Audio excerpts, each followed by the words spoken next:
Hi, my name's Jordy Domain, and I'm going to tell you about the time that me and my friend thought there were burglars in my house. So, one evening, me and a couple of my friends were downstairs just working on homework and getting ready for school the next day. And after one of my friends left, the other one, my friend Courtney, stayed the night. And so we were upstairs getting ready for bed, and she was in my bathroom, and I was just laying on my bed. And I heard a noise coming from downstairs, and it sounded like the door opened. And we have a bell on our front door that chimes whenever the door opens, and I heard it. And so in my head, I was like, okay, that can't be somebody coming in. I locked the door, so nobody can be getting in right now. It's just my imagination. I'm just being paranoid. And so I just kind of pushed it to the back of my mind. And then as my friend was coming out of the bathroom a few minutes later, we heard the noise again. And so she got really scared too that time. And so we were just sitting on my bed, like trying not to think much of it.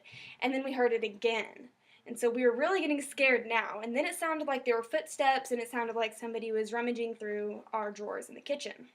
So finally, I decided I was going to go get help. So I ran to my parents' room, and I went to my mom's side first and tried to wake her up. But she was like in a really deep sleep, so she would not wake up, and she kept falling back asleep every time I would try to tell her what was going on.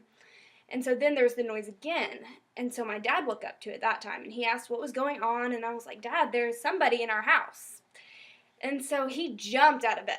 And he came like flying around the corner, and I was screaming at him to get a gun because I was convinced that there was somebody down there, and if they had a weapon, they were going to, shoot us all. And so I'm like screaming at him to get one, and he's just completely ignoring me. And my mom is over there, still half asleep, telling me that we don't need a gun, that we can just kick their butts on our own. And I'm like, no, but okay. And so I'm following them almost in tears. I'm so scared. And so I've got 911 dialed on my phone because I'm ready to call because I'm convinced that there's somebody down there. And so we all go downstairs, and my friend Courtney is still in my room, scared by herself. And so we're all headed downstairs, and we're about to go look through the whole house, and we were searching in the kitchen, in the living room, just everywhere. And then me and my dad decided to go down to the basement, and so I followed him because I didn't want him to go down there by himself. And so meanwhile, my mom's just waiting in the entry, and Courtney finally creeps out of my room, and she sees that there's a closet door open. And so in the movies that you don't open the closet door ever. But she sees it, so she's whispering to my mom, telling her that the closet door's open, and it's never open. It's just a coat closet. And so, of course, my mom, still in her half-asleep state, goes over there and slams open that door.